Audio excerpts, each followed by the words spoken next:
Hi, and welcome everyone. Thank you so much for joining us from all over the world today for IMF 2020. My name's Jessie Dutton-Kenny. For the last few years, I've been a preparator at the SFO Museum here in San Francisco, California. Today I'm at home in Oakland, California, just across the bay. This is actually my first time being able to attend a forum, so I'm really excited to be here and to help moderate this early session today. I have some light housekeeping announcements for everyone while we get settled. First, we'd like to acknowledge the Native peoples on whose ancestral homelands we're all gathering all over the world today, as well as the diverse and vibrant Native communities who make their homes here today. Please note that your microphones will be muted and your cameras turned off during our presentations. We are currently recording and the presentations will eventually post to the IMF YouTube channel. So we want our audio quality and our video quality to stay as good as possible. We are also right now live streaming at our YouTube channel for the IMF's channel. If you have any questions for our presenters as their presentations are going on or afterwards, please use the Q&A function at the bottom of your screen on Zoom. You can use the chat to chat amongst yourselves, but for questions for our presenters, it's really best if they can go in the Q&A. If you have a question for a specific person in the presentation, try to use their name so we know who to direct it to during the Q&A.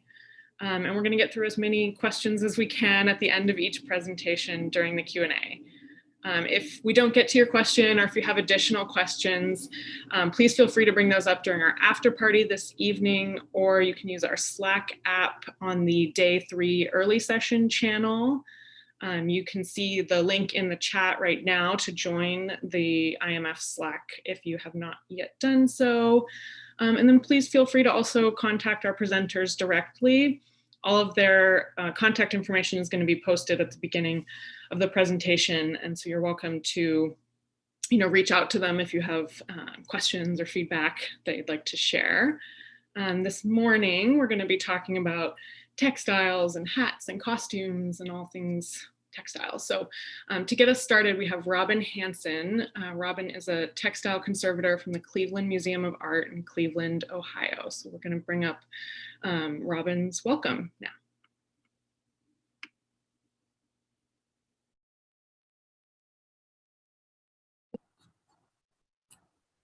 Welcome to Day 3 of the 7th Biennial Mountmakers Forum. I hope that by virtue of being virtual, many more of you are able to participate in this forum and that you all take away useful information that informs your mount making going forward. Thank you to the organizers for making this virtual conference possible and for soliciting my participation. Although this forum may originally have begun in 2008 as the brainchild of a small group of mount makers in the US, it quickly became the international undertaking it is today. Today, you will hear from mount makers and conservators alike about mounts designed specifically for textiles, both flat textiles and three-dimensional costume or dress. As the textile conservator at the Cleveland Museum of Art, I could not do what I do without you. Mount makers in general, and the particularly talented ones here at CMA, make my life bearable and my job doable. So kudos to you all for what you do. Please continue to make fabulously crafted, innovative mounts for me and my colleagues to utilize for the storage and display of all manner of museum objects. The early session opens with textile conservators Jamie Robinson and Anya Golbayaska detailing the mounting for display of many hats in a short period of time. They are followed by textile conservator Becky Doonan, who modified hanging garment storage at a museum in the Netherlands to allow support from the waist rather than the shoulders with the use of fascia. The third presentation by textile conservators Ann Coppinger and Allison Castaneda outlines storage mounts for costumes in the collection of the Fashion Institute of Technology in New York using readily available tools and materials. The early session ends with Mountmaker Tim Harris and textile conservator Gwen Spicer discussing the use of magnets to mount a very long, 12-meter, 39 feet to be exact, painted textile at the Virginia Museum of Fine Arts. Today's virtual tour is of the independent Mountmaker Jamie Haskell's studio and shop. That tour is followed by textile conservator Andrea Goldstein's poster. Andrea details the fabrication of paper hair and the use of papier-mâché to mount Korean headdresses for display while she was an intern at the V&A in London. The first three talks of the late session explore mannequin making from an institutional perspective. A Mountmaker curator team from the National Museum of the American Indian, Shelley Euler and Emil Her Many Horses, kicks off the session in conversation about the evolution of mannequin making at NMAI. Then another Mountmaker curator team, Jim Williams and Sarah Hume at the Kent State University Museum, discusses mannequin making at Kent over the past decade and a half. Finally, textile conservator Sarah Owens of the Anchorage Museum considers mannequins old and new. In Now You See It, two presentations deal solutions where the mannequin form was visible. V&A Principal Textile Conservation Display Specialist Laura Flecker presents papier-mâché solutions for the V&A's 2018 exhibition, Fashion by Nature. Mountmaker Brett Angel from the Museum of Fine Arts Boston then presents his conversion of a mannequin for the display of an African object. Finally, four presentations address invisible mannequin forms. Mountmaker Mary Latouche of Benchmark discusses animated forms for 18th century garments for historic Deerfield in Massachusetts. Costume Mountmaker Sam Gatley at the Museum of New Zealand Te Papa in Wellington shows her process to prepare a 19th century riding habit for photography and exhibit. And objects conservator Heidi Swearinga at the University of British Columbia Museum of Anthropology presents her foss-shaped form for display of a Chilcot blanket. The late session ends with Mountmaker Ian Hart at the California Museum of Science presenting his solution for the display of a queue of human hair.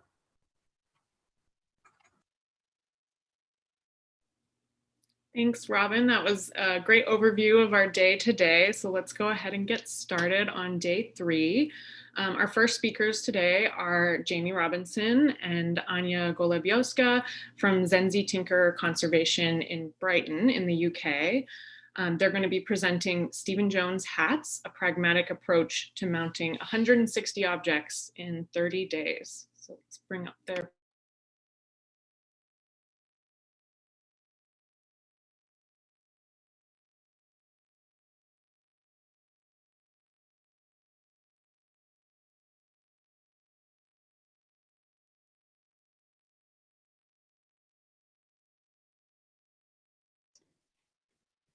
Hello, I'm Jamie.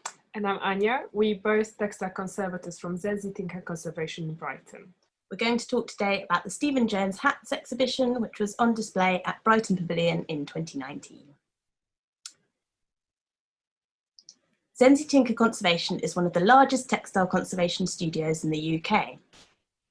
Clients include local, national and international organisations such as the V&A, National Trust and smaller collectors of costume and heirlooms. The business was set up by Zenzi in 2003 and has since grown into a large team of conservators, specialising in a diverse range of textile and paper treatments and display solutions. As a result, we're often brought in to work on complex textile conundrums, challenging our range of expertise. Zenzi Tinker Conservation is based in New England House, a large building owned by Brighton and Hove Council that has become home to a variety of businesses and organisations. It's become a real creative hub, and we were lucky enough to explore and utilise this throughout the Stephen Jones hats exhibition, and there'll be more on this to follow. The exhibition of hats by the British milliner Stephen Jones was on display at Brighton Pavilion from February to June 2019. The Royal Pavilion in Brighton is a rather extraordinary historic palace, a celebration of styles from across the globe.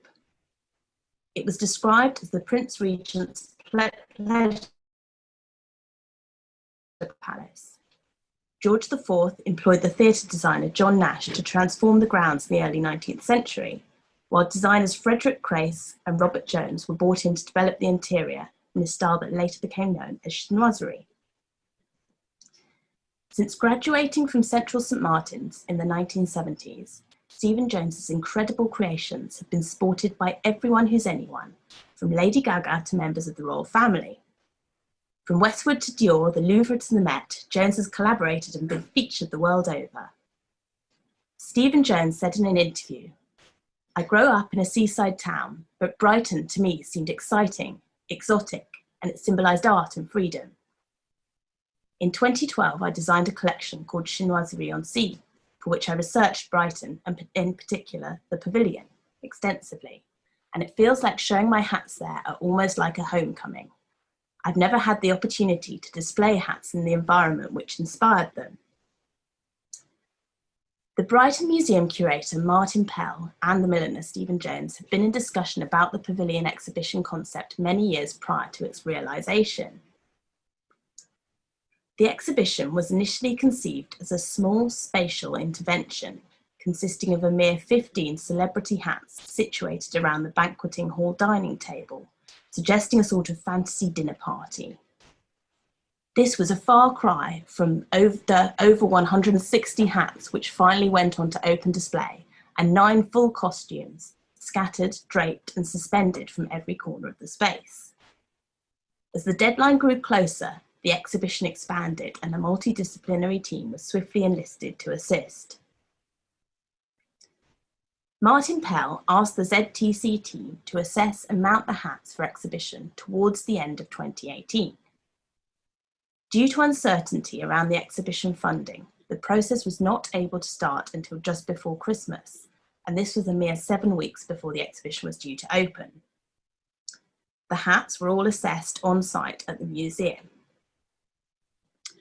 Hats of all shapes and sizes arrived from the designer's archive store, piled into cardboard boxes. It was all a bit overwhelming at first sight, but as conservators we took a systematic approach to a slightly chaotic situation, dividing the hats into groups based on their specific mounting requirements. The hats were then delivered en masse to the ZTC studio. It's at this point that I think it's important to mention that these hats had, in the main, come on loan from the Stephen Jones archive and were not museum objects. They could therefore all come to the studio for mounting straight away with the designer's consent. An exciting project lay ahead of us, but not without its challenges. Time was short and, as with many local authority museums, the budgets was tight.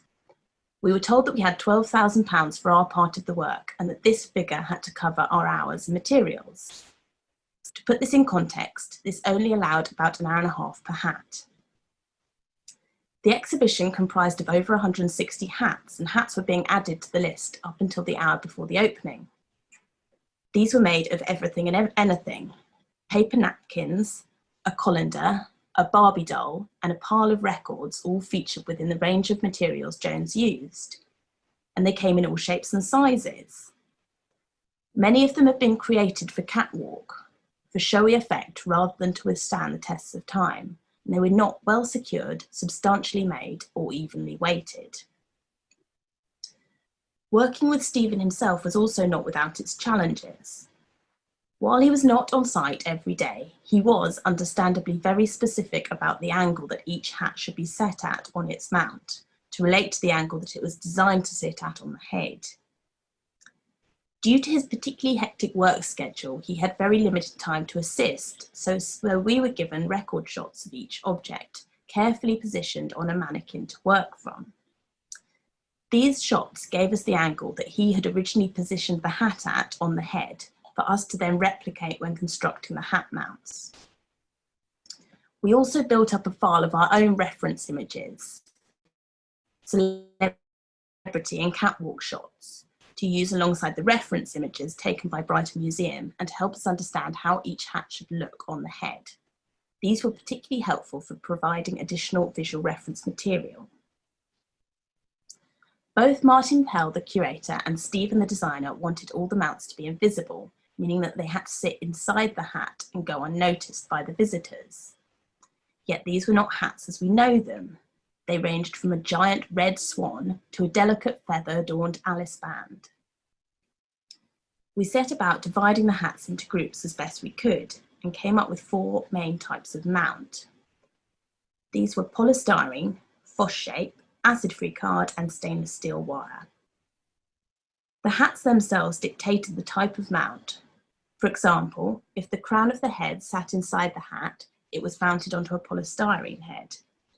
Yet, if it covered more of the head, meaning that it would be visible inside, such as a turban, we used foss shape. Hats based on an Alice band went on stainless steel wire, while the smaller, fascinator types went on acid-free card. At this point, I think it's important to say that when we're talking about the mount, we're only talking about the portion of the support that is in contact with the hat. We will discuss the stands separately, as these were made by Mike Penwolf from Panatechnia. One such solution we devised for the exhibition was the use of polystyrene heads. These were cheap, came in 2 sizes, and provided the round shape needed to fill the crown of the hat without too much building up or carving. While we do not advocate using polystyrene for long-term display, the tight deadline and limited budget, in combination with the short length of the exhibition run, meant that we had to be creative with our materials and find quick fix solutions. Each polystyrene head had a central hole drilled through prior to use, and this would give us our vertical line when the polystyrene was threaded onto the steel rod to fit into the stand. The hat could then be set on the polystyrene head at the required angle, drawn round, and the polystyrene cut away as necessary. The underside of the mount was covered with a disc of card, a thin layer of polyester wadding, and a top cover of black jersey secured with a drawstring to give a smooth finish which would not catch the eye. Essentially, these 2 layers also isolated the non-conservation polystyrene from direct contact with the hats, and the open display scenario meant that any off-gassing was less problematic. Here are a few examples of hats with polystyrene mounts. Some had to be fully covered with black fabric as the hat was semi-transparent, while others just needed a covered base. Some mounts required additional carving and padding, while others could be cut from the polystyrene head offcuts. Mounts for hats with more elaborate crown shapes were made out of foss shape. This is easy to shape, stitch, and cut, and can now be purchased in black as well as white in a range of thicknesses from Preservation Equipment, which meant that we did not need to cover it. Invisible supports were made by stitching the foss shape into a cap on the sewing machine and casting the foss shape over a head form, heat setting it with a steam iron, and then cutting away the excess, leaving a support to fit neatly inside the hat. This was particularly useful for the turbans, which required a solid insert to prevent the turban from collapsing in, but needed to remain inconspicuous. Here we have another example of foss shape used to support Kylie's Sydney Mardi Gras headdress. The third group were mounts made of acid-free card for the small hats, like this example from Chinoiserie on Sea. Circles of acid-free card were covered with poly wadding and black jersey. All 3 of these mounts type had a metal washer with bolt, powder-coated black, to slot into the stand. We collaborated with the metalwork specialist Mike Penwolf on the fittings. The angle of the hat on the mount was recorded, as well as the height from the base of the mount to its crown. This was noted into the printed reference images. The information was then transferred to Mike, who set the washer onto the metal upright at the required angle for the mount to sit on. The height of the mount from the base to the crown indicated where the top of the stand had to be threaded, sandwiching the polystyrene mount between the angled washer at the base and a small bolt at the crown, therefore locking it into position. Mike is also based in New England House, which made the process of coordinating mount with the stand infinitely easier. The mount plus washer was then secured into each hat with fine pins and/or minimal stitching when necessary. The fourth group of hats consisted of Alice bands, crowns, and hats made from see-through materials. Mounts for these hats were made from stainless steel wire in a variety of thicknesses, depending on the weight of the hat and its construction. We traced the pattern of a headpiece to make the wire support, again with Mike's expertise. Although the Alice band shape looks easy, it was this group that were more complicated than we expected. It took several fittings and bending sessions to get the ideal shape before the mount was stitched and secured in place with clear nylon beading wire. The nylon beading wire knot was briefly heated with a soldering iron to fix it into position. Here we have another example of this type of mount with wire fittings in progress. There were also a number of particularly tricky hats which required a more individual approach. The first example shows an excessively heavy Comme des Garçons crown balanced atop of a turban made out of a folded Union Jack t-shirt. The t-shirt arrived flat and had to be converted into a turban using reference images in the studio. This was arranged in place around the fosse shape mount. The crown was then stitched through the turban to the fosse shape with nylon beading wire. A netted beaded cup, rather like a swimming hat, required a crossbar grid system of wiring to hold it in shape while appearing invisible. Another example is a gold Schiaparelli winged cat mask that sat onto a custom cut mount with wire hooks protruding from the metal washer to support the weight of the hat, as it was not possible to stitch through it. This was then suspended from the lampshade in the kitchen. A punk-inspired hat was hung from fishing wire, which had to be carefully stitched through the hat to the fosse shape mount below. Buttons were used underneath to anchor the wire through the mount. And one of the final hats that had to be mounted was a catwalk creation for Matty Boven. This was excessively top-heavy, extremely fragile, and not made to last. It was also one of the few hats that required a conservation before mounting. The only way to support it in position was to combine techniques together. Polystyrene, fosse shape, tapes, pins, everything was used to keep it upright. All of the objects were to be on open display around the pavilion.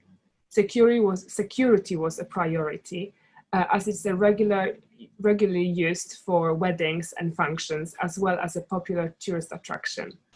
Furthermore, the hats were to be exhibited on, over, around, and most importantly, avoiding the historic objects already in situ. Inventive mounting solutions were a must. The majority of stands consisted of a rod set into a heavy metal powder-coated base, cantilevered over the historic furniture where necessary. Other designs included a flocked chess set, color-matched to the interior of the banqueting room gallery, and the perspex treble clef, inspired by historic Chinese hat stand. There were also 2 gold 3D printed busts of Stephen Jones and 2 of King George IV. While we were previously aware that there is a wide range of creative expertise available within New England House, it is quite rare that so many of us worked together on the delivery of a single project. Almost everything produced for the exhibition, from printed material to metalwork, came from New England House community, or within a half-mile radius of the building. Not only we had the benefit of face-to-face communication, but it meant that nothing was traveling very far, saving both time and money, and making good environmental sense too. The installation itself was not without its challenges. Hats had to be installed before and after opening times, and we also ended up working on public view, adding an extra element of stress to the proceedings. While the majority of hats came from the Stephen Jones archive, there were also a substantial number arriving from individual donors and overseas institutions at the last minute. Every project is different and comes with its own set of challenges. As textile conservators, we had to be ever so resourceful and come up with creative solutions tailored to the situations. It's never one size fits all approach. The Stephen Jones project highlighted the benefit of and need for local networks of professional conservators, Mountmakers, and specialist craftspeople, offering a wider range of external services to museums beyond the limitation of one discipline. This is something we hope to develop further in the future. Thank you very much. I would really like to thank International Mountmakers Forum for the opportunity to present you this amazing project.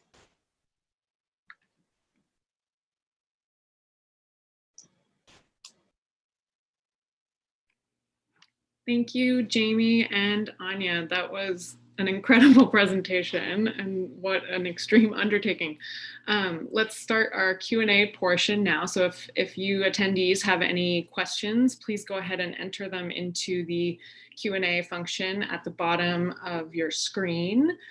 Today, our Q&A facilitator is Sam Hamilton. So Sam will be asking questions of Jamie and Anya, who are here with us today. Hi, Jamie and Anya. That was a fantastic presentation. Wow, congratulations. Thank you. What a project. Amazing. I thought I might start off with the questions with one of my own, and I was just really interested to know from both of you, what was your favourite hat? Because there was just so many and incredible ones. I'm wondering if you had a favourite one each, or perhaps there was a few. And then why was it your favourite, and what was the mount that sort of went with it? You know, was it a challenge or was it an opportunity? I'd love to just hear your thoughts about that. Well, I think I would have to go with one of the last hats we showed was Matty Boven. It was called the Cook. It was made for catwalk, so it wasn't really made to last. It was one of the hats that needed some conservation, so we had quite near collaboration with the designer Stephen Jones, and he gave us the go-ahead to repair a few little bits. And it was just a challenge because it was so top heavy, and it maybe wasn't shown at the picture very well, but it's just a scarf, and then it has a little bit of wiring, and then all the kitchen utensils on top of it floating.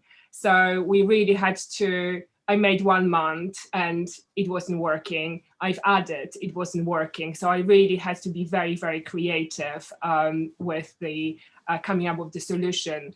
And that was the hat that came to the studio probably less than a week from the opening. So it was basically mounted 2 days before the opening. Wow. I think, like Anya, I liked the catwalk ones, which were really exciting and kind of experimental and pieces of contemporary art in their own right. And I think for me, the Schiaparelli mask, gold mask, was just fantastic. And we both opened the box and were amazed by it. And then the technical challenges of trying to support it and hang it as well were kind of a really interesting challenge. Amazing, thank you. I've got some questions here from our attendees. So the first one is from Kevin, and he's saying 1.5 hours per hat, exclamation mark. Did you manage to keep to that, or was there an overrun? There was an overrun, which I think we took the brunt of, but yeah. I think most of the time, yes. I think it was probably less than 2 hours per hat, because like physically there wasn't more time because the exhibition was opening on the 7th of February, and with Christmas and New Year's we started work probably in the first week of January, so we had 30 days. So yes, there was long days, but it was still under probably 2 hours per hat. I think what took the really a lot of time was kind of coordinating with Mike and working with him on the different parts and how they would fit together. Yeah, wow. Hats off to you, literally. There's a next question here from Jennifer, and she's saying, how did you keep all those hats and mounts organised in the studio while you were working so quickly? Lists, a lot of spreadsheets and boxes, and we lucky that our studio is quite big, so we just kept them on different tables, and we had all the boxes were labeled. We knew what's inside, and yeah, we were just trying to remember, and we were just taking stuff off the lists. Yeah. Incredible. So we've got a question here. Now, I think Karen might have missed this information. So if you don't mind just talking about this again, but she's saying, can you talk about that exhibition space? She's saying, you know, was it a historic house or period rooms in a museum? So if you could just go over that a little bit more. Because then there's actually a follow-up question that's talking about the visitors. And obviously, because things are on open display, you know, how were people interacting in that space? So it'd be great if you can sort of just holistically speak about the space and the visitor experience. So Brighton Pavilion is a historic palace, and it was built in the 1780s, but then it had kind of a number of different incarnations over that. So most of the work, the interior work, was done in the 19th century. So yes, it really is a kind of a real mixture of styles, pool of styles. And about the visitors, everything is roped, so it was on the open display, but the visitors couldn't touch it or interact in any shape or form, and all the hats were secured to the stand with a little grab screw. I think we didn't talk about this, but each hat was then, the washer was kind of screwed to the metal stand, so yeah, there was no chance of kind of taking it off the mount or anything like that. They also have they have quite a big invigilation team as well, so there are people there in every room all the time, kind of keeping an eye out. And there's a lot of historical objects on open displays throughout the rooms, so security is very good there. Great. And there's another question here around dust. People are, you know, also interested in, you know, how did you protect the hats from dust, and did you have to clean the hats during the exhibition period? We are freelance textile conservators, so we were brought in to install the exhibition and help, and do the mounting. So we were not responsible for the cleans, so we don't really know how often they were cleaned and how fast the dust was building up. When we were deinstalling, before they were going back to Stephen Jones' archive, we gave them a proper clean and packed them to be sent away. So this is how it was. Yeah. And so when you, sorry, go. They do have a conservation team at the pavilion as well. So yeah, I think they were involved in housekeeping. Thank you. And I guess to that, like when you were doing that final clean, do you feel like there was a bit of a dust build-up, or do you think it was quite reasonable for the period of display? I think it was reasonable for the time of the display, and they have a lot of visitors, so there was some dust, but it was really really okay. Yeah, great, thank you. Karen here is also asking, and she might have missed this again, but she was asking about were the hats on loan or from your collection. So she's obviously just missed that bit of information. If you could just reiterate that again, that would be brilliant. So the majority were from the Stephen Jones archive, and then a number were on loan from individual donors, mainly the celebrity hats, I think, which came on loan. And some designers. Yeah. So because he collaborates with a lot of fashion houses, some of the hats came from their archives. Thank you. Vincent has a question here and he's saying, was there restoration involved in consolidating the structure of the cantilevered parts of the hats, or did the mounts also have to just support all the dangly bits? So the base of the mounts were weighted to kind of take the main weight of the hat, and then the portion of the mount that went inside the hat was built as best we could with the time available to support as much of the hat as possible, but they had to be invisible. So you know, that was a challenge. And I think Mike, who made the metal stands, he weighted the heaviest hat, and so he knew what was the range. And they were, except of one that was made for the 2012 Olympics in London, they were all made for people, so they weren't really very heavy because they were made to be worn. So they were still probably relatively light. Thank you. And I'll just ask one more question because we're running out of time. There's one here. It's so exciting to see the new black foss shape being used. Did you find that the thickness available in black was suitable and got rigid enough? And was there any troubleshooting with the foss shape? We actually found it was really great to work with, I think. We loved it. And ideal for hats, which tend to be, well, the ones we were working with the foss shape on were quite light. So it was an ideal material for that. Okay. Actually, we might just squeeze another one. Oh, Jessie, what do you think? Should we wrap it up? One more minute. Okay. Let's there's a great one here. You mentioned that some hats required reshaping prior to mounting. Were these hats then transported to the exhibit on their mount, or were they reshaped again? All the hats were transported to the pavilion on the mounts. So we did kind of pre-installation, if it makes sense, in the studio. So we made the mount and then we kind of put it inside of the hat or stitch it on. So then we didn't, so they kind of belonged together because there was such a big number of them. We couldn't kind of separate the hat and the mount because we wouldn't just know what's where. So they were all transported to the pavilion with the mount inside of the hat. But without their stands and bases, so then they were just applied when they got there. So they were kind of, that's another challenge. For them to the museum, they were put on the metal stand and screwed on. So that was the installation. Wow, thank you both so much and for answering these questions and a great presentation. Thank you. Over to you, Jessie. Thank you.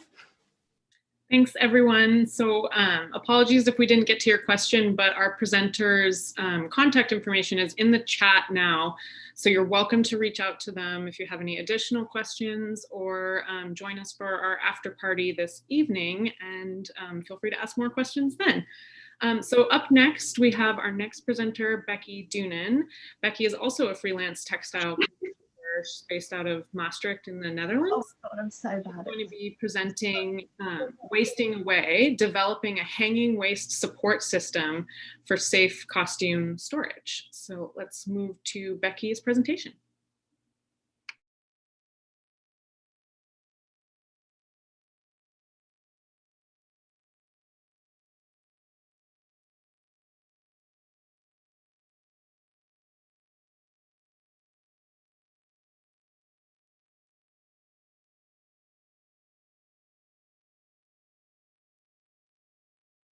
Hi, I'm Becky Doonan and I work as a freelance textile conservator in and around Maastricht in the south of the Netherlands. Today I will be talking about a recent project I undertook in conjunction with the Museum van de Vrouw as part of an ongoing drive to improve the storage of their costume collection. So let me introduce you to my talk, Wasting Away, Developing a Hanging Waist Support System for Safe Costume Storage. Here is a brief outline of what my talk will encompass today. I will introduce the project and discuss the aims, issues, and development of the solution. I'll begin by just outlining the context and underlying reasons for this project. The Museum van der Vrouw, or in English, the Museum of the Woman, is a small museum that grew out of the private collection of a local resident in Echt in the Netherlands. This woman had a particular interest in collecting objects that reflected the everyday lives of women throughout history, be that in the domestic, professional, or political sphere. The collection is therefore quite unique and provides an interesting antithesis to the generally more male-dominated narratives in many conventional museums. The museum is currently undergoing a major rearrangement of its storage depots, with the aim of increasing access, assessing the condition and scope of the collection, and improving the utilization of the space available. Like most museums, there is little to no spare storage space. My role focuses on the reorganization of the costume storage depot, containing over 10,000 garments that range from mid-19th century to the present day. During this reorganization, I noticed a few recurring condition issues in the garments we were moving. Whilst the most fragile garments are housed in archival boxes, there isn't space for more of these, and so the majority of the collection hangs in racks. While this is fine for many garments, some were displaying severe distortion and damage. These issues can be divided into a few different categories. First is those with damaged or fragile shoulder and neckline areas. In particular, some of the dresses with heavier skirts were displaying a lot of strain in the bodice area. The second group comprises strapless dresses or dresses with wide necklines. Hangers are not ideal for these styles as they have minimal or no shoulder from which to hang. They often have hanging loops attached to the side seams, but these can cause real points of strain in the garment and further distortion. Off-the-shoulder styles are also prone to slipping off hangers, as can be seen from the picture in the center of the screen. And finally, distortion of structural bodices due to the lack of internal support. Often this is also in combination with full, heavy skirts. These type of bodices are often complex structures made of several layers of fabric combined with boning and facings. Distortion can be challenging or sometimes impossible to reverse and can also lead to the disparate materials damaging each other. From these issues, I formed my aims and objectives for what I wanted a mount to achieve. Because of the limited storage space, these vulnerable garments still needed to be hung for storage, so some kind of hanging mount was needed. This mount needed to provide more support than a standard hanger, spreading the weight of the garment more evenly to prevent points of strain from forming. It needed to be simple and time-effective to make and make efficient use of materials because of budgetary constraints.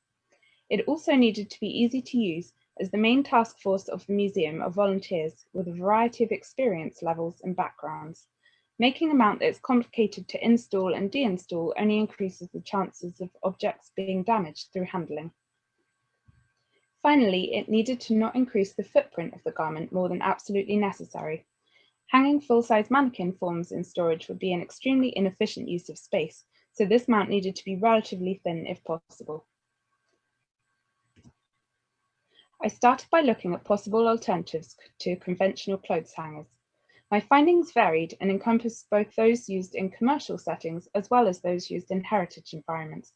These were a few examples I came across: carved earth-foam forms, padded inserts, display mounts, mannequins, foss-shaped mounts, and commercially available plastic torso forms often used in shop displays. Whilst each of these had its advantages, none was quite suitable for this particular application. From these emerged the idea of some kind of minimalist hanging torso form made from archival quality materials. During my studies at the Centre for Textile Conservation in Glasgow, I had made a hanging torso form for a 1950s Dior dress from Manchester Art Gallery that I was treating for similar support issues. Inspired by the mounts made at Glasgow museums for an exhibition of swimwear, I used foss-shape, a noddy-tested, thick polyester felt that can be manipulated and shaped through the application of heat, steam, and pressure.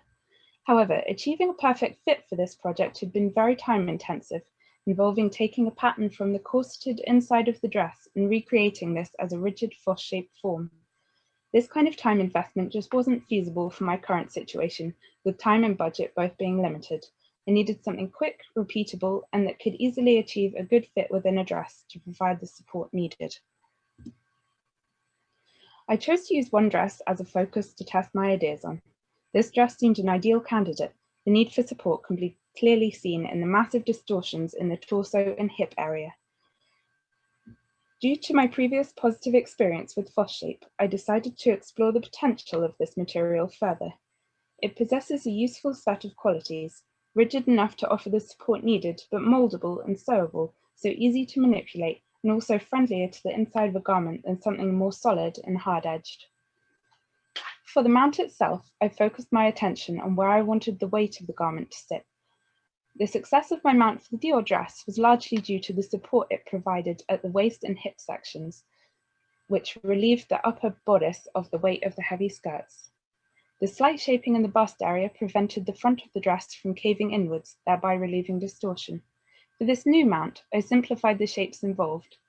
Describing a three-dimensional form in 2D measurements can quickly get very complicated, so I wanted to keep measurements to a minimum. Using strips of Foshape, my design needed only the waist circumference, hip circumference, back length, and shoulder width. On the top left is the basic pattern for the mount.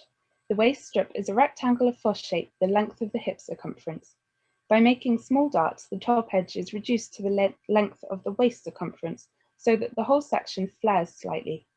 The shoulder sections are two strips that loop over and attach to the waist section at the front and back. Foshape shrinks by approximately 10% when heated, so every measurement should be scaled up by this amount when drafting the pattern. One of the main issues I came across when working with Foshape in the past was the challenge of finding something suitable to shape it around. For this reason, I chose to confine myself to simple shapes for this project. Because this mount only needed simple bends in otherwise straight strips, I was able to use a section of drain pipe wrapped in a towel to make the bends.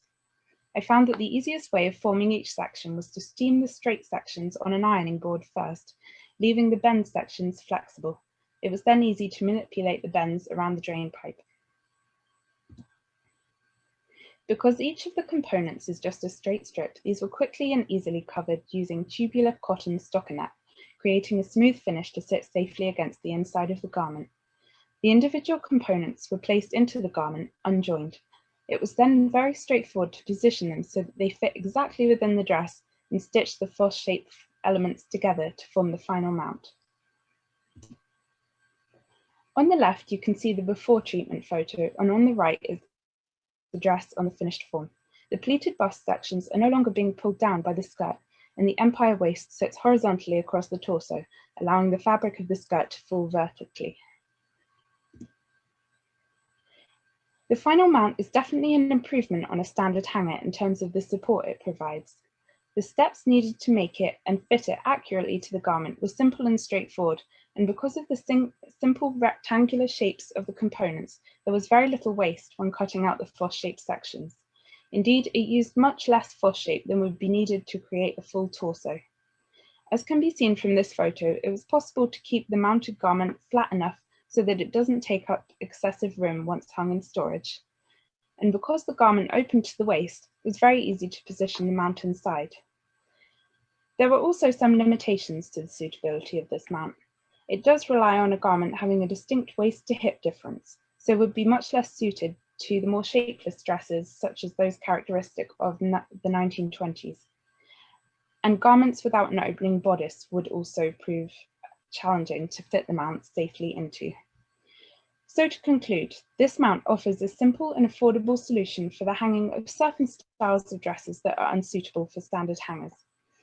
I feel it would be particularly suited to some of the more structured and shapely dress styles typical of the 19th century. This mount is still very much in its early stages, its developing and testing being somewhat put on hold by COVID-19.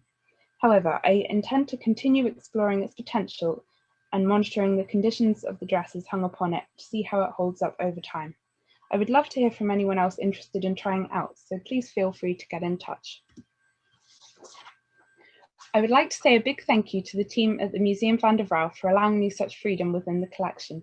This project has been a bit of a tangent from the main focus of reorganising the storage, and so I appreciate their indulgence in my idea and their patience in deciphering my ever-developing Dutch. Also, a massive thanks to the team behind this year's International Mountmakers Forum. Thank you so much for putting the conference together and giving me the chance to participate. Thank you so much for listening. Please feel free to ask any questions and I will do my best to answer them. It's a great presentation from Becky, and Becky's going to be joining us today as well for the Q&A. Again, if you have any questions, please enter those in the Q&A function at the bottom of your screen, and Sam Hamilton will be asking those questions of Becky. Hi, Becky. Hi. Thank you so much. Oh, no problem. That was fantastic. I work at the Arts Centre Melbourne, and we have a huge performing arts collection, and we just did this project which we called the Opera Australian Documentation Project, and we had so many large and heavy costumes that we were trying to obviously store properly. And I was just wondering if you can talk a little bit about your system, and do you think it's suitable for heavy costumes, or what's the limit, do you think? I think the limit really is where the weight is able to sit. So this really takes the weight off the shoulders. So if the costume has like a really defined waist, then this would be very suitable if the waist is strong enough to then hold the weight of the skirts. It really divides up the weight. So the weight of the bodice is sitting on the shoulders, the weight of the skirts is sitting on the waist of the mount. So I think the limitation would be if you had like fragile fabrics at the waist that couldn't hold the weight of the skirt. But I have seen some people use taping systems for that kind of thing. Thank you. Great. Can you also talk to us a little bit about the hangers? Did you have to do many modifications to the hangers as you were quickly working through this system? Beyond just padding them like normal padded hangers, no. Okay. It was just a case of making sure that they were the right kind of width for the garment, but that's standard anyway. Yep, great, thank you. There's a question here about how long did it take to make one mount? The first ones, I guess I was still sort of developing them and getting a feel for what worked and what didn't. I'd say about an hour and a half. But I think I'd hoped to kind of produce more of them, but then Corona struck and the museum's been shut for quite a while now. And I think, yeah, around an hour, possibly a bit less. Great. And do you understand? Have you got a sense of how much it cost per mount, or overall for how many costumes? Oh, I can't remember off the top of my head the price of Foss shape, but it took, I think, about 40 centimetres by a metre of Foss shape. Per mount? So you could get per mount. And it would depend a little bit on the size of the costume. Obviously, a bigger costume, like a bigger size, would need slightly more. But because it's strips, there's very little waste. Yeah, fantastic. It's super efficient. Yeah. There's another question here around, for the off-the-shoulder costumes, did you add in an extension beyond the hanger to support the arms? So the strips for the shoulders, you can make them of varying widths, and by angling them slightly outwards, you can extend the shoulders just by the way you cut it. So instead of cutting a straight strip, you can cut a slight wedge. Does that make sense? Yes, it does. Just to widen it out. Yeah. Yep. And someone asked, could you actually please repeat again how you were shaping the Foss shape? Oh yeah, it was round a section of old drain pipe. I just wrapped it in a towel so that there wouldn't be any kind of sticking between the Foss shape and the drain pipe when you used the steamer on it.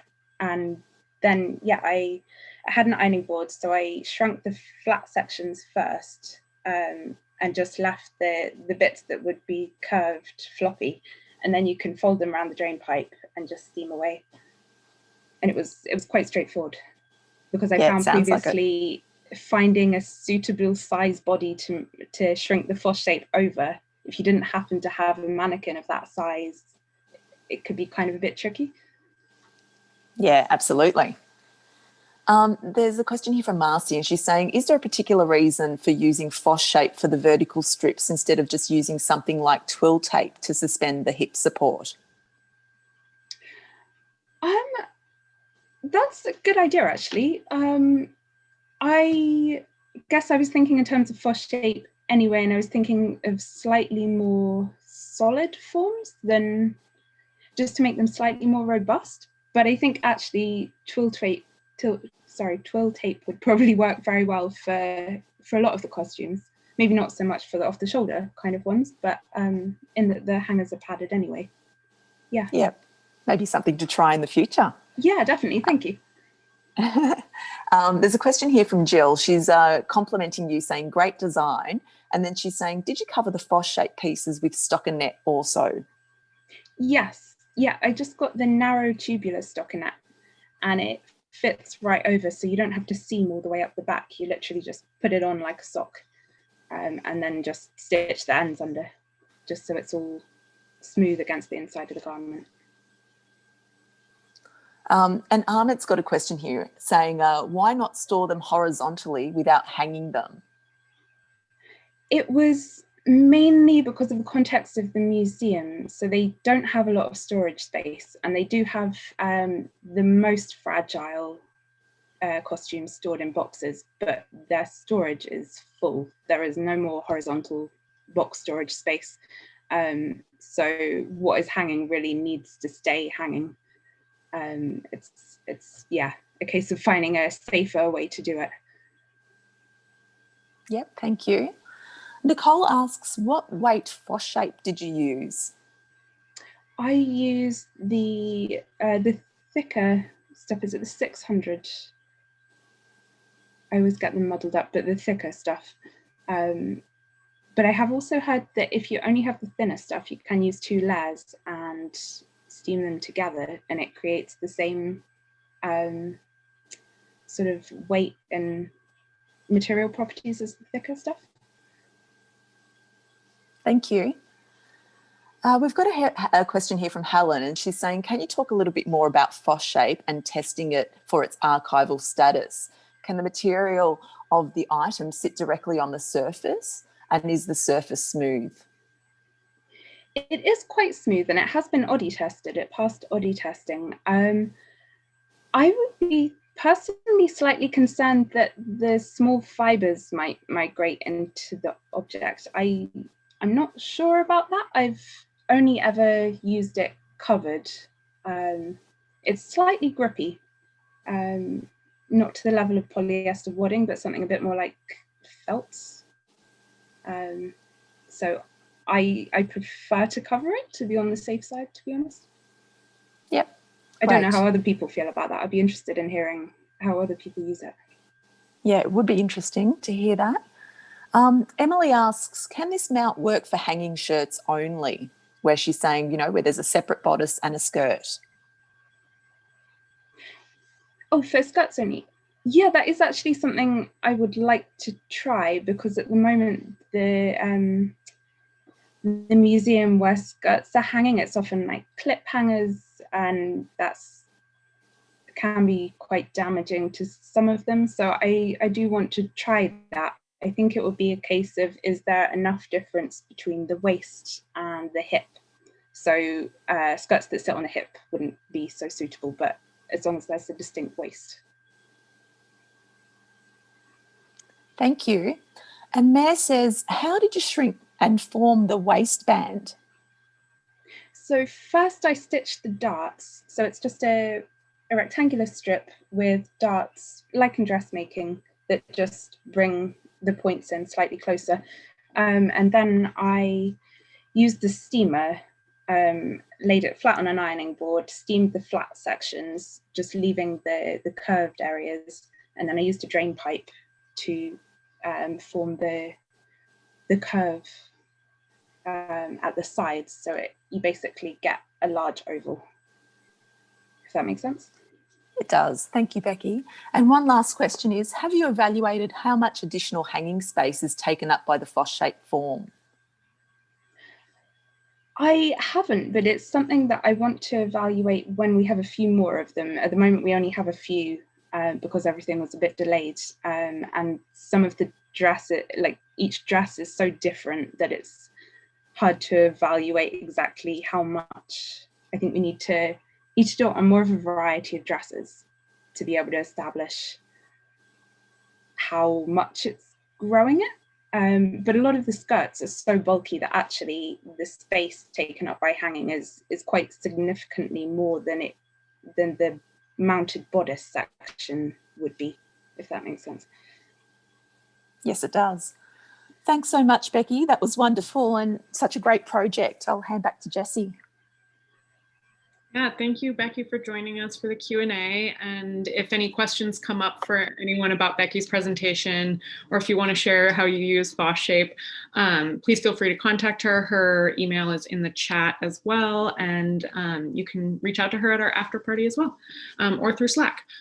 So our next presentation that we're going to get started in just a moment is by Anne Coppinger and Allison Castaneda. They're coming to us from the museum at the Fashion Institute of Technology, FIT, in New York City. They're also going to be talking about some storage mounts in their presentation, Hang in There, Fashioning Storage Mounts for Costume.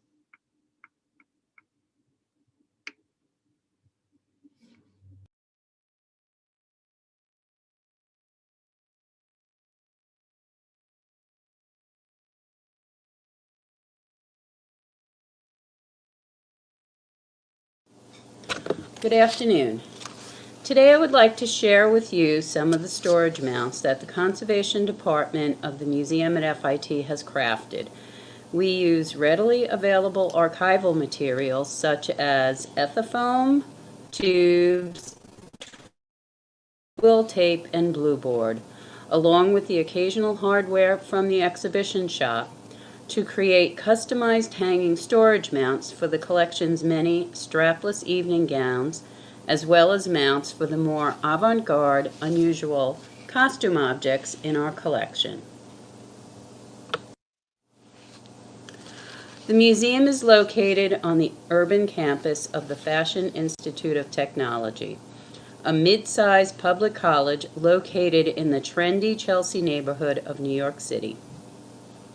The museum's collection comprises more than 50,000 objects of fashionable costume, accessories, and textiles dating from the 18th century to the present. High fashion costume objects can be far more complex than those found in the average person's closet, and as museum objects, their care and safe storage is critical. Contemporary costume objects found in the collection are designed and created in an array of sculptural shapes and volume that very often cannot be fully supported on a simple padded hanger. Today, my presentation will discuss some techniques developed for hanging storage. Shown here is an example of our standard mount that can be used to safely hang strapless dresses, those lovely evening frocks that lack a shoulder line and sleeve. This mount allows for customization based on the dimensions of the individual garment. It does take time and skill to fabricate and customize each mount, but we have managed to standardize the assembly process as much as possible. An hourglass shape is cut from double wall blue board. Our template for this shape was developed by measuring several garments along with ranking expertise. The dimensions of the individual garment are then measured, and the mount is appropriately padded with polyester fiber, secured with a combination of double stick tape and hand stitches. Bust cups can be created from either mylar or thin ethafoam, stuffed with polyester fiber fill and attached to the body.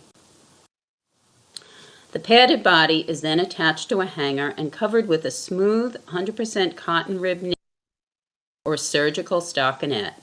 The finished mount provides proper support for the bodice and skirt, even distribution of weight while maintaining the integrity of the garment's bodice.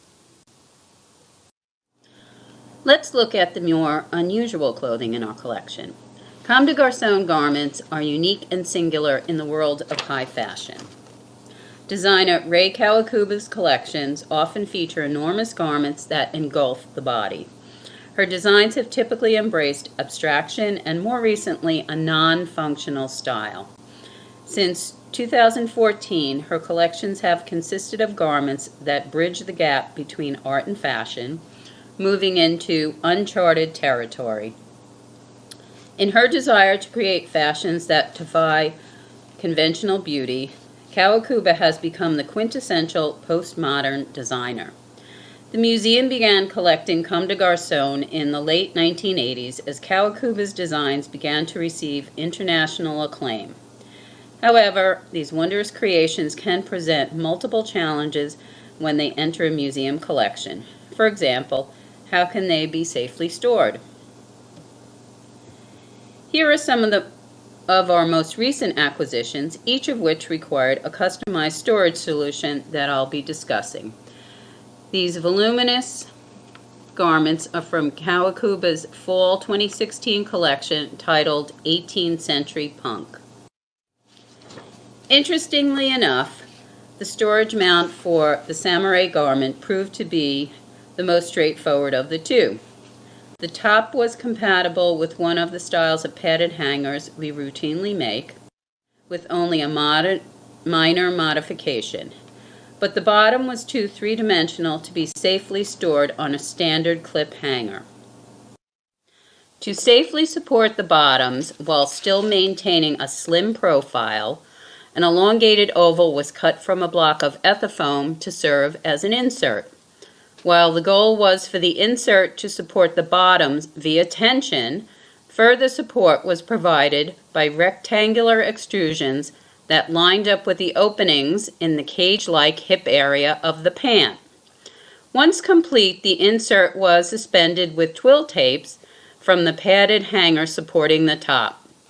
To minimize wear from the twill tapes that were inserted through the ethafoam, a piece of blue board was adhered to the bottom of the ethafoam. Lastly, the sides of the ethafoam were wrapped in polyester felt, and the entire package was covered with surgical stockinette. Here you can see the finished mount. For additional support, two 1-inch wide twill tapes were hand sewn to the heavy front hip panels of the top. Once the garment was on the hanger, the opposite ends of these twill tapes were tied around the top of the hanger, thereby transferring the weight of the garment to its mount. We were then able to easily hang the mounted ensemble in one of our storage cabinets. This pink vinyl two-piece garment required more original thinking, although ultimately the solution was both. While the overdress does have a complex interior structure, which enables it to hold its shape while worn, it still relies on the human body to support that interior structure. And given its size and weight, it is less able than other garments to maintain its shape without the support from the body. Ideally, the storage mount would of a body at key points while keeping its size in check and using materials efficiently. Ultimately, a storage mount was designed using an archival tube and ethafoam as its main supports. Because the garment was exceptionally heavy, a 3-inch diameter archival tube was chosen to support its weight.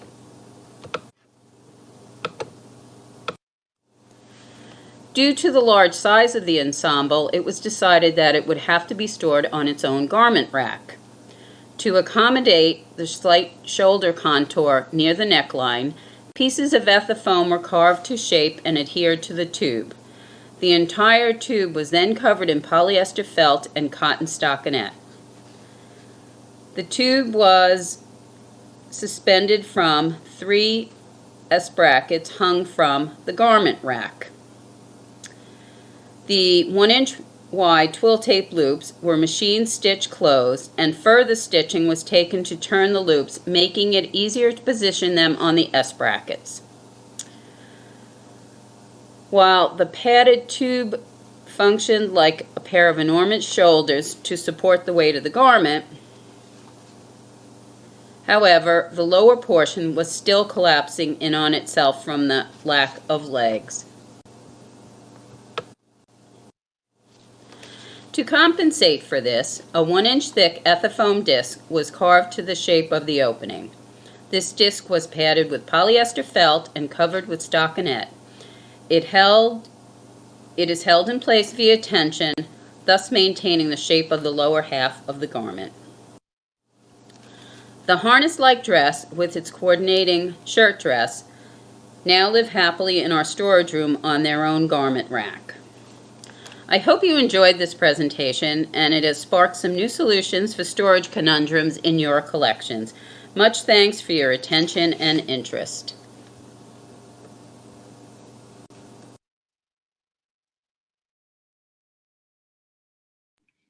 Okay, thank you for that lovely presentation. We're going to bring our presenters and Sam Hamilton back up for Q&A. If any questions have come up for you, go ahead and put those in our Q&A function at the bottom of your screen. Hi, Alison and Anne. That was amazing. Thank you so much for sharing that presentation. I guess I want to compliment you on that really great use of materials. They're materials that we all have access to quite easily and such great and efficient solutions. I think they're very cost effective. So that was amazing. Could you please tell us a little bit more about how much time it takes to make those different mounts? I'd be really interested to know that. Well, I can speak to the pink comme de garçon dress. I made that one personally. I would say once the idea was hatched, it really didn't take more than an hour and a half. However, there were long hours of thinking about the conundrum. Absolutely. Anne, you're on mute. Sorry about that. The mount for the strapless dress, it does take a good deal of time, probably about a day. But we were sort of facing the same problems as Becky, with the sides of the strapless dresses being hung from tape and collapsing and distorting. So in the long run, it's really worth it, I would say. Absolutely. Okay, we've got a question here from Viola, and she's saying, what type of fabric did you use to cover the hangers? To cover the hangers, we used the stockinette. We find that the surgical stockinette, first of all, is available in several widths. We use the wider width to cover the bodice form. And it's, it's nice because it's a rib knit, so it conforms to the shape of whatever you're using. So that's worked nicely for us, right, Allison? Yes, I'd say so. Thank you. I've got a question here from Karen, and she's saying, are you able to store your collection on site in Manhattan, or is everything transported on these mounts to off-site? No, everything. Well, it's the good news and the not so good news. The good news is we have the collection on hand, which is really, it's wonderful. We just had our 2 storage rooms redone a few years ago. And, as in Manhattan, space is expensive. So like I said, the good news is that it is on site. The not so good news is we don't have an endless amount of space. So that presents a problem. We have to be selective in what we collect at this point. And that perfectly leads into the next question by Jennifer, where she says, do you have a lot of pieces that get their own rack or take up a significant amount of storage real estate? And does the museum take this into account when they're collecting items? Yes, we have very big pieces that do take up sometimes racks. We try not to do that. We try to have them in the storage cabinets, but we do, right, Allison, have a few pieces that take up an entire bin in our storage cabinetry. It is what it is. Yes, Allison? I was going to say, at this moment, we only have 3 that are in their own black racks, but you never know what the future will bring. Exactly, exactly.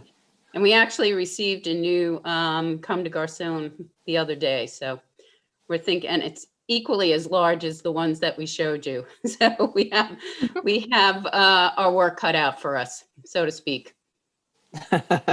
Absolutely. There's a question here around the samurai outfit, and it's, did you have to stitch around the rectangles that slotted into the pants to define the shapes? And could you talk more about that process? Yes, I did have to stitch around those rectangles. It wasn't too difficult because I had the felt between the epifoam and the stockinette, so I had that to catch too. But I also managed to stitch a little bit through the epifoam, not too much, just to catch it, to get it to stay in place. I used regular cotton thread and a thicker gauge curved needle. Fantastic. Well, they're all the questions that have come up in the chat. I don't know if you want to just talk to us a little bit more about anything, like, was there, different testing? I guess maybe you can talk to us a little bit more about your choice of materials. I was complimenting you on that because I thought that was just so practical and materials, that we easily have access to. Do you want to talk a little bit more about that decision-making process? Why you chose to use those materials and not others, perhaps? Well, here's the thing. We're actually a very small museum, and but we do mount a lot of exhibitions. We do 5 per year. We have 2 galleries. We don't have permanent display, so it's a constant rotation of different exhibitions. So in addition to the exhibitions, you also have to figure out the storage mounts. We don't at this point have access to a scientific department, so we have to rely on everybody's materials that people have ADI tested. So it's much easier if we stick to the basics. And we also, we have a lot of interns that come into our lab to do work. So we always try to sort of make sure that all of the things that we are doing are standardized so that they can be repeatable. And that's really sort of our goal. We have to, I kind of always like to say we have to get a lot of bang for our buck. We have a small staff. We need to get through a lot of exhibitions and material and storage mounts. So it doesn't really allow us time to experiment, but that's the way it goes.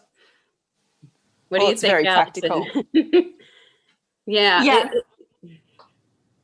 We kind of have to be practical because the next exhibition has to go up, that kind of thing. Absolutely. Yep. A few more questions have come through. So there's one here from Lindsay saying, how often do you use mounts from exhibition for storage? It all depends. Sometimes, for instance, we have a lot of Charles James dresses that are highly sculptural, and we have a whole set of mounts that were made for storage, and then we have a different set of mounts that were made for display. We try to, if possible, we try to make a mount for that can be used for both storage and display. But again, it really depends. For our display, we use a lot of mannequins, and those are the pictures that I showed you. So it all depends. Yep. There's a question here from Karen. She's saying, is the museum at FIT open to the public right now? No, unfortunately, we're not. We went through the same thing as everybody else. We shut down in March with the COVID. We have not reopened yet because we are part of the college. We kind of were under what they want us to do. Currently in the college, all of the classes, or most, I should say the majority of the classes are virtual. So there's very few students on site anyway. And we haven't got the go-ahead yet to be able to open. We're hoping that we can open sometime in the spring, but we're sort of got our fingers crossed. And we are currently working on our next exhibition, but again, we're waiting for the go-ahead. Yeah. Yep. We're all in a very similar situation, aren't we? Yeah. Yeah. There's a question here from John, and he's saying, what packing storage methods do the designers use when the garments come in? Are the garments flat or volume? You know, as far as when we accept donations, it's some of them come up in very nicely in blue board boxes, and others come in shopping bags. It really sort of all depends. It runs the gamut, I would say. I think, did I answer your question? Yeah. Yes, I think you did. Absolutely. You know, there's just one quick one. Sorry. Sure. No, I was going to say we've gotten big, huge ball gowns in little tiny FedEx boxes, and we're like, oh my God. I'm sure we've all experienced that. Yeah, we sure have. Well, that's it for the Q&A. I'll hand back over to Jessie, and thank you both so much. Thank you so much. Bye-bye now. Thank you for that Q&A. I feel like we're getting a lovely fashion show this morning between the hats and those garments. So amazingly, we are at our last presentation for the early session today. So it's time to move on to Gwen Spicer and Tim Harris. Gwen Spicer is coming from Spicer Art Conservation, and Tim Harris is at the Virginia Museum of Fine Arts in Richmond, Virginia. They're going to be speaking about overcoming the challenges of mounting a 39-foot long painted textile with a magnetic mounting system. So we're going to go ahead and bring up Gwen and Tim's presentation, and there will be one more Q&A afterwards.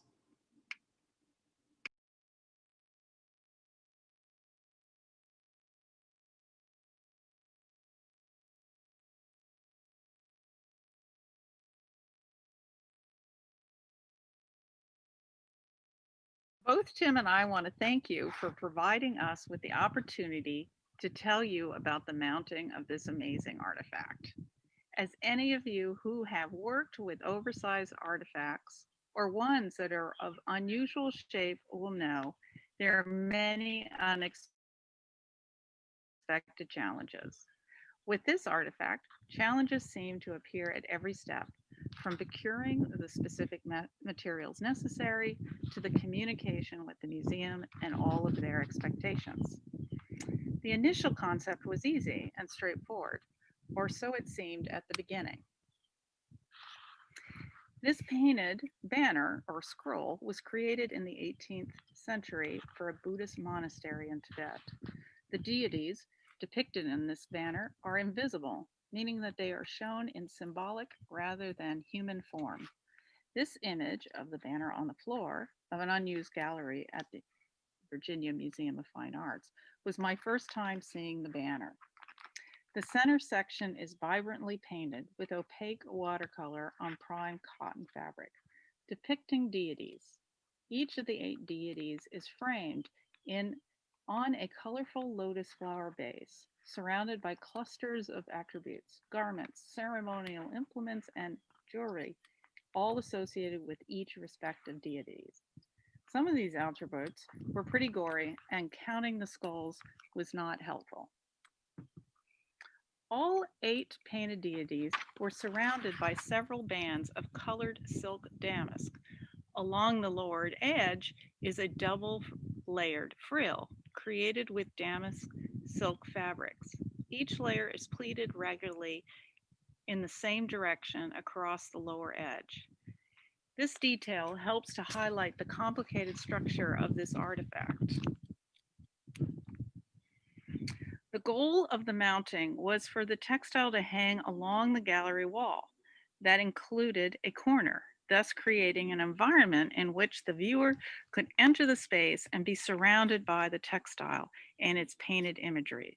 In addition, the curator also wanted to hang the banner at the height to replicate how it is believed to have been hung historically, on the upper walls near the ceiling of a sacred shrine or monastery courtyard on special occasions. Keep this in mind later. The concept for the installation was to have the banner rolled face in onto two large diameter tubes, like a scroll. The beauty of the design of this system was that with the face of the textile rolled in, this then allowed for the unrolling directly onto the wall. Many textiles, some with or without Velcro, are rolled faced out, which in turn requires added manipulation prior to their installation. Additionally, this approach allowed for easy shipping of the banner back to the VMFA for installation. The magnetic slat produced by Small Corp Inc., seen here, is my favorite magnetic hanging support. I feel it is a true alternative for Velcro. It consists of an aluminum L with fastened countersunk disc-shaped N42 neodymium magnets evenly spaced. The lip of the aluminum L is what fully supports the weight of the artifact, while the magnets ensure the steel on the artifact stays vertical. However, for this exhibit, some modifications were needed. The first modification to the standard magnetic slat was the creation of the curve section for the corner. The design can be seen here. It consists of two parts. One, a vertical curved section made out of wood that the textile could rest against. And the second is the aluminum L that was carefully bent to match the shape of the wooden corner piece. The second modification needed turned out to be the most challenging one, finding a continuous steel strip, i.e. 39 feet long, but one that would also bend or flex sufficiently for both the rolling and curvature of the corner while returning to its flat form once unrolled on the wall. The magnetic slat includes a powder-coated 22 gauge steel strip that slides into a sleeve attached to the upper edge of the artifact. While under normal circumstances, this works wonderfully.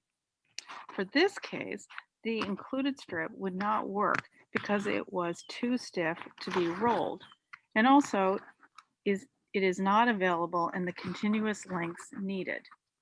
After much research and testing, a variety of commercially available products like corseting materials and the strapping products used for packing and shipping, as seen here,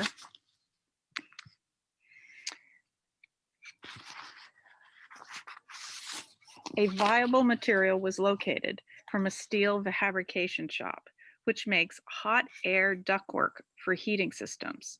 The 1-inch wide, 26 gauge steel strip used for joining the different sections of the ductwork together comes in 1,000-foot rolls. After degreasing, the strip was lacquered with several coats of alkaloid B48N. Another unexpected challenge in finding materials turned out to be the large diameter tubes. Eventually, tubes were located, but they were only 48 inches in height.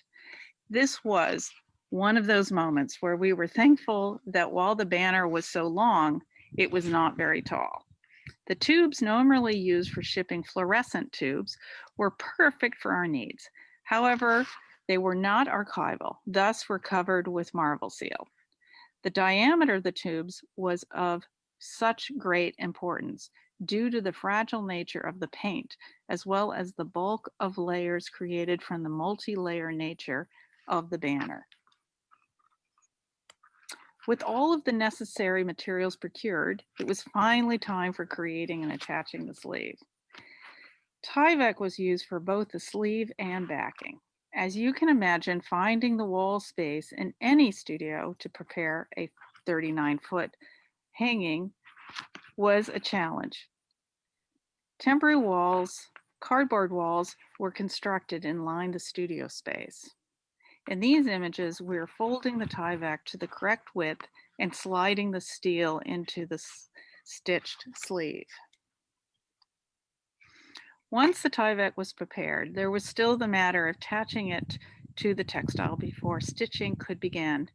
This was all done in the same manner you would be familiar with when attaching Velcro. The final detail was to ensure the banner was supported while it was rolled vertically onto the tubes. Unlike paper that is inherently stiff and has the structure to support itself, textiles, even painted ones, do not. The magnetic system itself came in handy for this last challenge. Fabric tabs with magnets were secured to the inside of the upper edge of the tubes, which allowed the textile to remain vertical and securely in place while it is rolled in its rolled position. With each rotation, one or two of these tabs were flipped over, allowing the magnets to attach the steel strip in the Tyvek sleeve. Here's some images of the tube covering and preparation.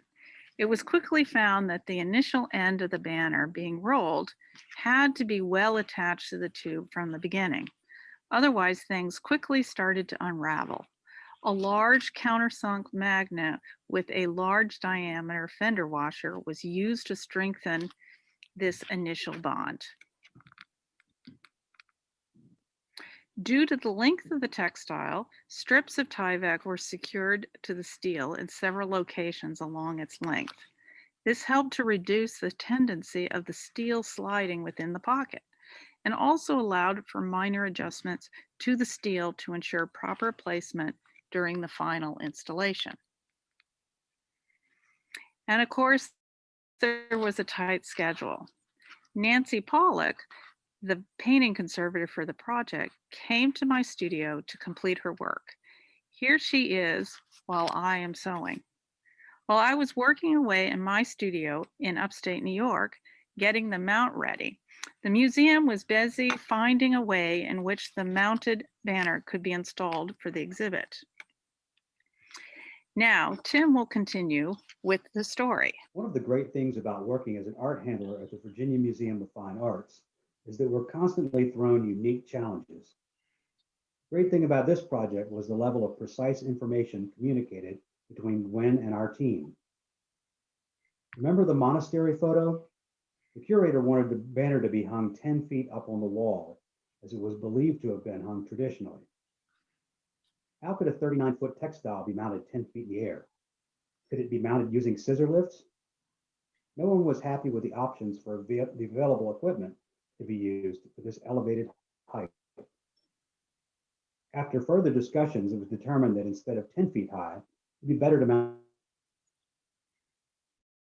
a height only 2 feet made all the difference. Wheeled carts and ladders could now be used for the installation. You will soon see why this change was so helpful. With the invaluable help from our production department, we came up with a solution that everyone was comfortable with. Knowing that the scroll was going to arrive to us rolled onto 2 tubes ready for install, we just had to come up with a way to safely transfer it from the crate to the wall. We put together 2 spools using some black iron pipe and fittings that we borrowed from our building and grounds department. Our carpenters cut plywood discs to fit the inside of the tubes, and these were fastened to the pipes with pipe clamps, which allowed for some height adjustment. We took the contraption fastened to plywood planks that were screwed together, modified to rolling carts. We mounted 2 rolling carts with plywood tops to receive them. I'm glad we took pictures of all this because it's kind of hard to fully explain it.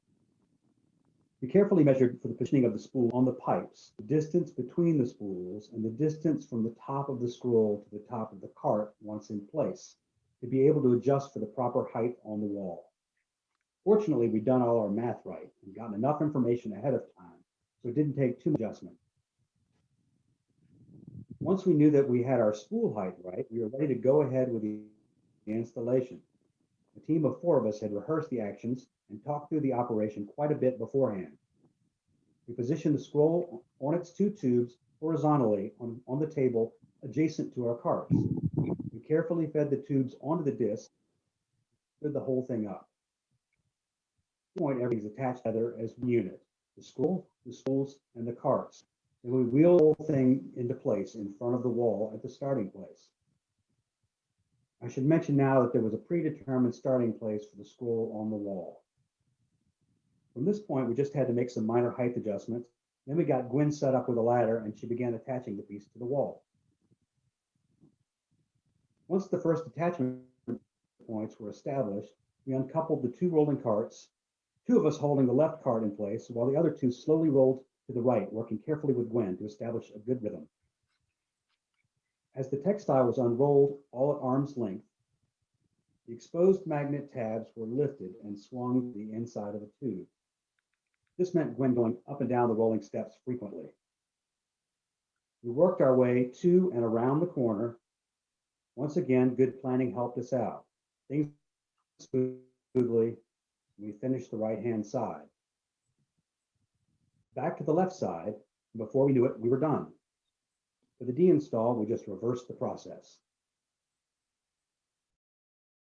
This project was a great example of how good, clear communication and open collaboration leads to a very successful outcome. Just a few to be thanked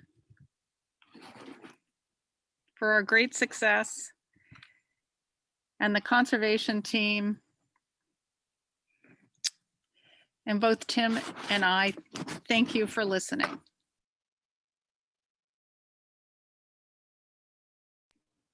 Wow, those were some incredible installation shots. That was a real undertaking as well. Those magnet systems are great too. And I just want to remind folks that we have some more presentations about magnetic systems tomorrow if you want to join us again. I'm sure we've got some questions, so go ahead and put those in the Q&A as they come up for you. And we're going to bring up our presenters and Sam Hamilton for our last Q&A of the morning.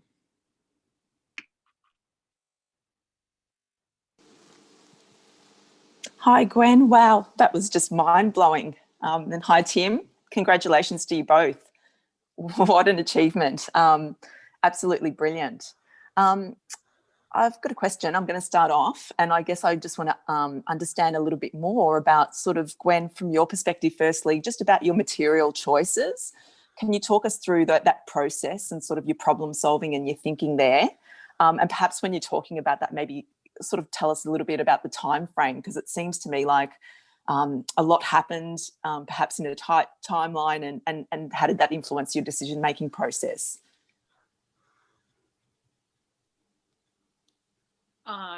Well, the magnetic slat that Small Court makes is sort of, it was really where I started off with as sort of, I guess one would say, like my go-to solution.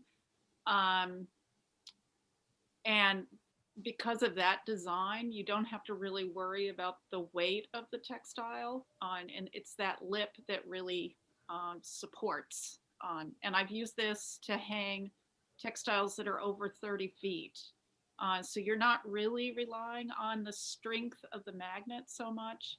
And also the whole system is behind the artifact. So that was really my starting place. It was finding the steel, the ferromagnetic gauge that could do the flexing but then straighten up. That finding that was really the critical solution, component to it. And really at the beginning, and Tim can, there were actually two corners. It was really to be an actual room. So you couldn't, it had to be rolled because you couldn't do the standard raising up. And I don't know, Tim, do you have? I had never dealt with anything like this before. It was a really cool challenge. Fortunately, we were given some pretty strict parameters to work with and kind of had a really good team a lot of sessions to talk about how this would work out. Really cool. I was really excited as to how it all came together. I mean, we were all really worked well together on it. Yeah, and that, Thank well, you. Carol, the painting conservator, was great about sort of insisting that there would be so many conversations, and that was key. Incredible. Thank you both. We've got a question here from Erin, and it's like, when installing, how did you tip the scrolls up safely from horizontal to vertical, and how heavy were they? Well, there were 4 of us doing it. They weren't really that heavy, and we just moved slowly. A lot of times we choose using human power over mechanical power because you can have that much more control over things. So we rehearsed everything several times before we did any of this, so we knew how things were going to be laid out, and just pushed it together and raised it up slowly. It's just that simple. Thank you.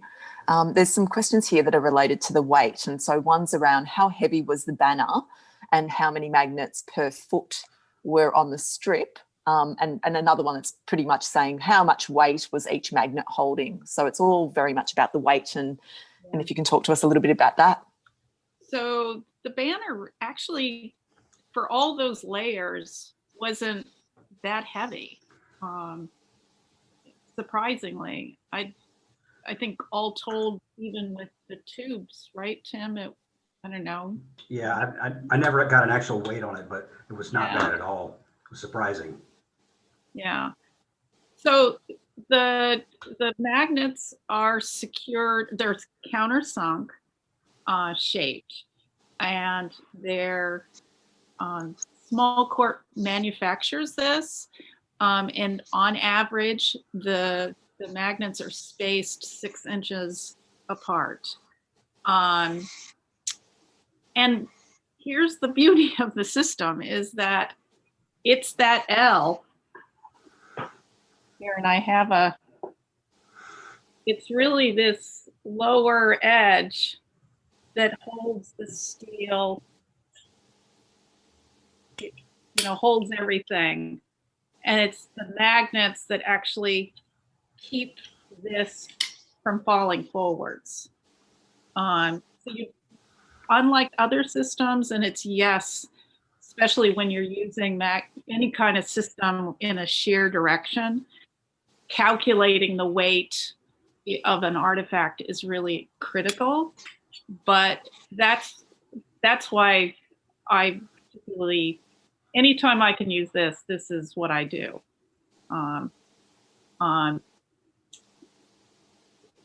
Then you don't have to worry about the weight. Perfect. Thanks, Gwen. Joseph's asking, is there anything else securing the textile to the wall other than magnets? Because he's saying he loves the magnetic system, but on smaller works, does it become a theft concern? Well, with this, thank God it was so high. It was 8 feet, but I think it depends. That's where it depends on the particular installation.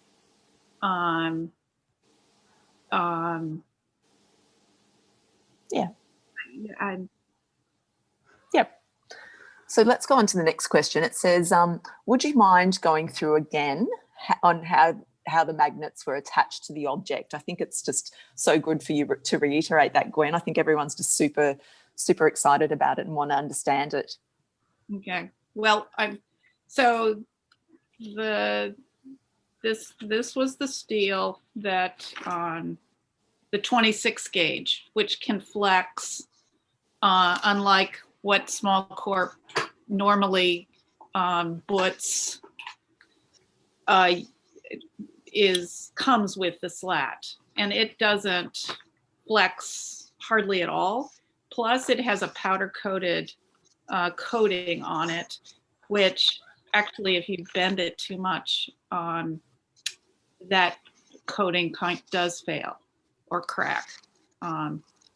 So then I created the Tyvek, and I use, I have very wide rolls of it. And for this, I just folded it over, machine stitched the sleeve, which then the steel slides into.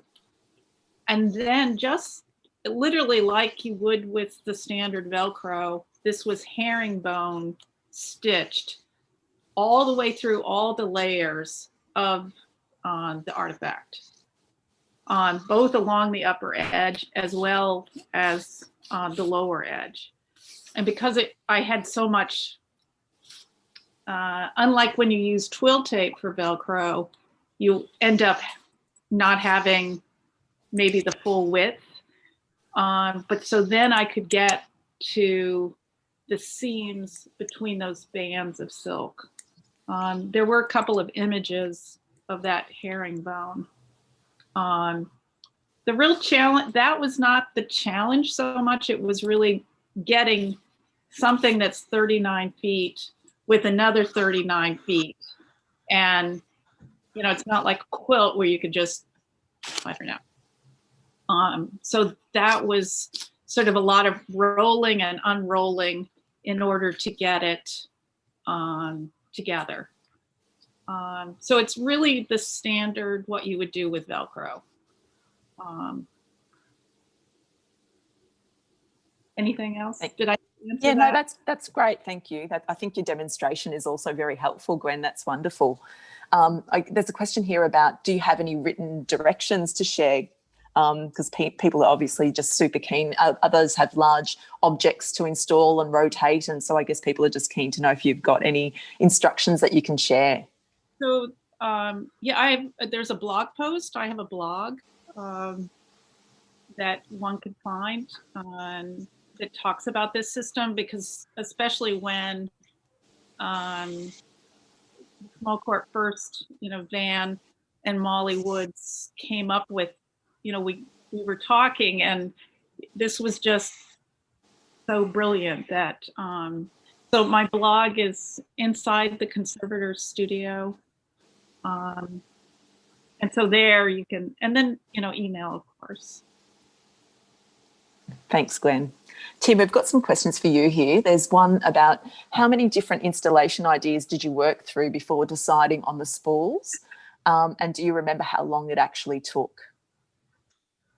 Oh, wow. It's been so long and so many things in between. I think that was one of the earliest ideas, and it seemed like a really good one. So we just kind of went with it. And with the help of everybody on our team, sort of got it to where it ended up. The actual installation, I think, Gwen, didn't we do it in the morning, one morning, or it only took us like 2 or 3 hours to do the actual installation. And all of it was in the pre-planning. I remember an image you sending with a paper cup upside down on a stick.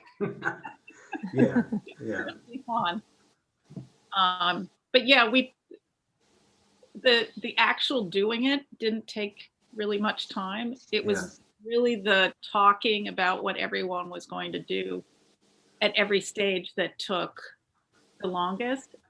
And we never went the next step without talking first. Right. So that everybody understood what was going on. This really was a great example of, great communication and enough time ahead, like planning ahead and working through things, talking through things with a great bunch of people. So it was really a group effort. Ended up working out really well. It's amazing when that happens, when the stars align and you've done all the right planning and all the right people are in the room. It's absolutely magic. Yeah. There's another question related to that installation that's about, were you able to rehearse or do a dry run of the install? Or is it just pretty much what you were saying? It's just in this communication and sort of pre-planning.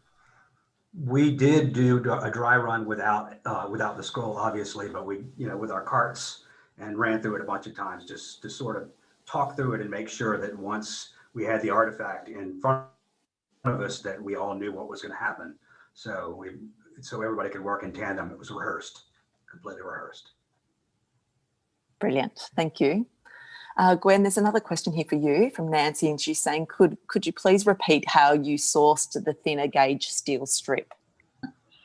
Well, so it turns out that there's a local heating.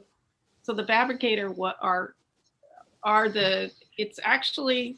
it's a 1-inch strip that is used to bend over heat ducts. And luckily, very close to me is it's a new shop that opened up, and it just was one of those things. I was passing by, they were having lunch, and I was like, here's my trouble. And it was sort of it was circumstantial, but you can see how this was really finding something. We tried tape measures, we tried, just crazy. Thanks. There's a question here that says, how long was the textile up, and did you find any problems with ventilation or air movement in the gallery? Oh, I don't think there was any problem at all. I think was it up for 3 months, something like that? I forget the run of it, but yeah, absolutely no problems at all. It stayed up there, then, no problems. Brilliant. Some of it was that the way dust travels in galleries often, it was higher than those sorts of air movements. Mm. It was slated to be at the Asian Art Museum, but that didn't end up happening. But that had been the plan originally. Okay, thank you. Monique has a question here that says, how far does the lip on the metal strip at the back project, and how does the textile hang in front of it? So it's really not very much. And with the added bulk of the Tyvek, it's really marginal. I know there's some people who are concerned with this like isolated place where the textile might be resting on. But I haven't seen any damage so far. But if one wants to make that narrower space, you can pull the magnets out a little bit, loosen them up and put like cardstock behind or something. So there is some flexibility. But I have specs of this, and I can easily send that out. So Monique, I can give you that information. That's fantastic. Thank you. There's a question here saying, what did the magnets held in the nylon sheer ribbon pouches accomplish? Oh, that's to keep it from dropping off the tube. So the tabs were necessary to ensure the textile stayed at the height necessary on the tube. And I used cotton twill tape as the tab, and then I stitched a nylon ribbon to create like a little pocket that the magnet slipped into. And they really stayed in place really well. I mean, the tubes didn't spend a whole lot of time vertically, but when they were up, we definitely wanted to make sure they didn't try to start sliding down. Mm-hmm. And that worked really well. Great, thank you. There's just a couple of questions here around the Tyvek. So which Tyvek type did you use? And then what could be used as an alternative to Tyvek? Because there's someone here from Argentina who's saying they can't easily source the Tyvek. Yeah. So yeah, hey Meg, it's just the soft type of Tyvek that that's used for making clothing, protective. So really you could use anything. The tie back I have started to use just because it's thin, and but you could use, you know, cotton, muslin, really anything that works well with your artifact. This for me is sort of a transition from using cotton webbing or quilting. Okay, thank you. And we've just got one more question that's very much around the banner itself and asking, was it square? And so as it was unrolling, you know, was it level or did it need adjusting along the way? And how much tolerance was there for those adjustments? It would be really great to understand that.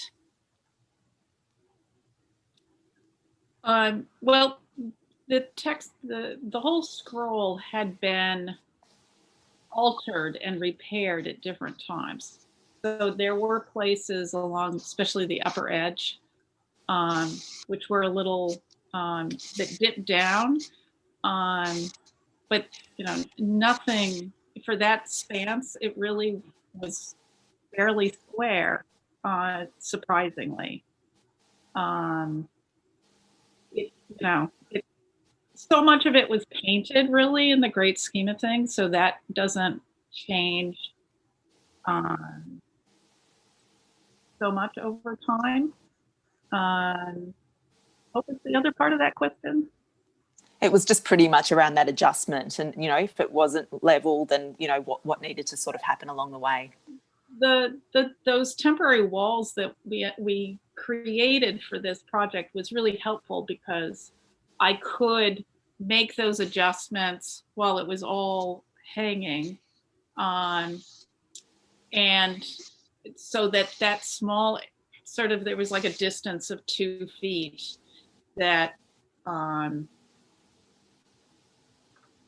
hanging was really challenging, and especially to make something horizontal around a curve. That actually was the hardest part, ensuring that the textile fell flat, and the tensions that was needed at that particular location, I'll say was the hardest part. Okay, well, thank you both so much. Again, what an incredible achievement, and congratulations, and I'll hand back over to Jessie. Thank you. Yeah, there were so many great questions, and if more questions come up, feel free to reach out to our presenters directly or join us in the after party or in Slack to keep chatting, because I know magnets are a big topic of discussion. So thank you for joining us today, this morning, this afternoon, wherever you are. If you stick with me for just a moment, I'll try to get you navigated to your next event. At 4:15 Eastern Time in the US, we have a shop tour with Jamie Haskell of Mountmaking Focus in Seattle. So you do need to register for those tours in advance, and you can do that at mountmakersforum.net. Once you have that link to join the shop tour, you'll be put into a waiting room just for a moment, and our coordinators will let you in once you're in the waiting room. So don't be deterred if you are just waiting for a moment to join the shop tour. But you can also stay right here without changing anything on your Zoom, and you'll be able to see the wonderful poster presentation entitled Paper Hair and Paper Mache, Mounting 2 Korean Headpieces at the Victoria and Albert Museum Using Paper Materials. And that's presented by Andrea Goldstein from the Philadelphia Museum of Art in Philadelphia, Pennsylvania.